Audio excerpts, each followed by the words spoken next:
What's up, everybody? Jared Kervin here, Doctor of Physical Therapy and Strength Coach. Today I'm hopping on here. We're talking about mobility and golf. If you've played golf for an extended period of time, you've probably been told about some great mobility exercises or just had those terms thrown around there a lot. It can get pretty confusing. It can get pretty overwhelming, all the stuff that you see on whether it's Instagram or YouTube.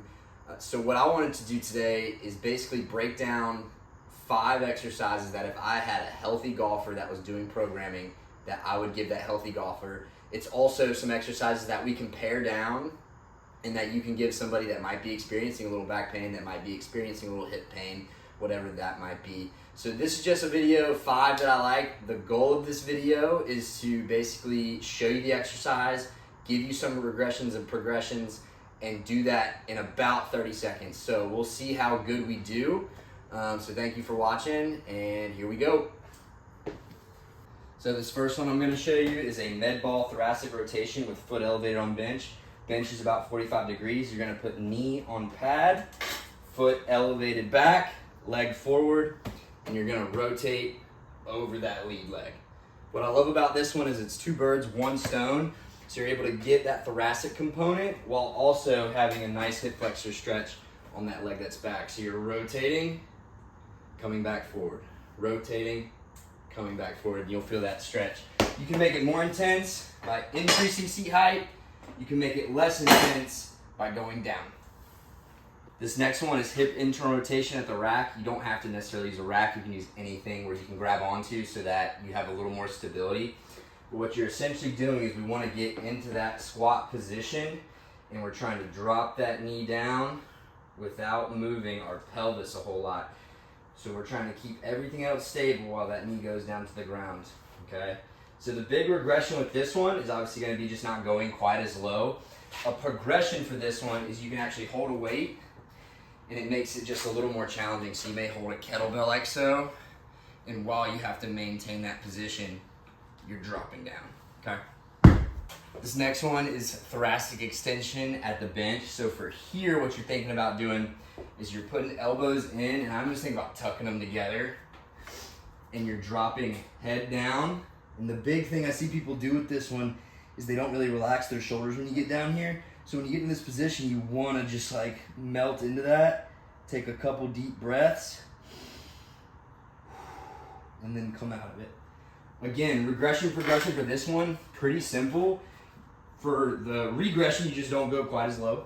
So you may just go to here, big deep breaths there. And then for progression, you try to push into that range just a little bit more. Okay. So this next one is definitely a fan favorite, working on that external rotation of the hip. So for this one, this is a pigeon stretch with a bow. So basically you're letting this band create tension. You kind of want tension throughout the entire movement. So you're here, you're rotating into that, and then you're coming up and then rowing. What I'm not doing is I'm not using my hands to help push me out. I'm letting that glute on that left side contract, and that's what's helping me come up out of it, okay? So progression, regression, again, I try to keep these progressions really simple. Progression, you could use a heavier band or drop it lower. For regression, you can bring bench up, and then you can also use upper extremity to rotate into it a little more, okay? Last but not least, we have hip airplanes. Again, this is that total hip range of motion, but especially on the internal rotation as we go over. So with the hip airplane, think about foot stable, other leg back, and you're rotating down onto that hip, okay? So you're rotating down that hip, you'll feel a big stretch in the side glute. And then you're coming out, and then you can even go all the way out. So then coming down, and then coming all the way out. And I'm not bending, I'm not trying to bend the leg to create that movement. I'm letting it happen at the hip. Regression, progression. So for progression, one of the things you can do if you have a kettlebell or any kind of weight here, you can hold that, and then you have some extra resistance on the side there, and it's a little bit more to come up out of it. Regression, what you can do, you can actually put the other leg down to where it's just hovering, so that it's just a little more stability and it's a little bit less kind of stress on that part. So that is the hip airplane. And those are the 5 exercises.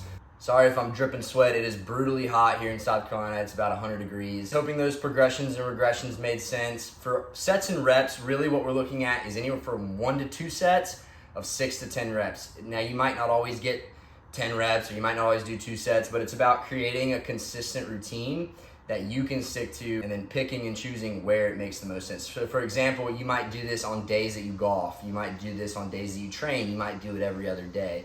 But getting at least some kind of dose in weekly with those exercises is going to be a great starting point for any kind of mobility routine for a golfer.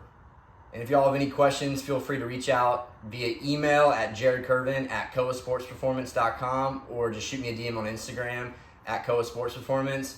Hope y'all have a great whatever time of the day it is. Y'all keep moving. Peace.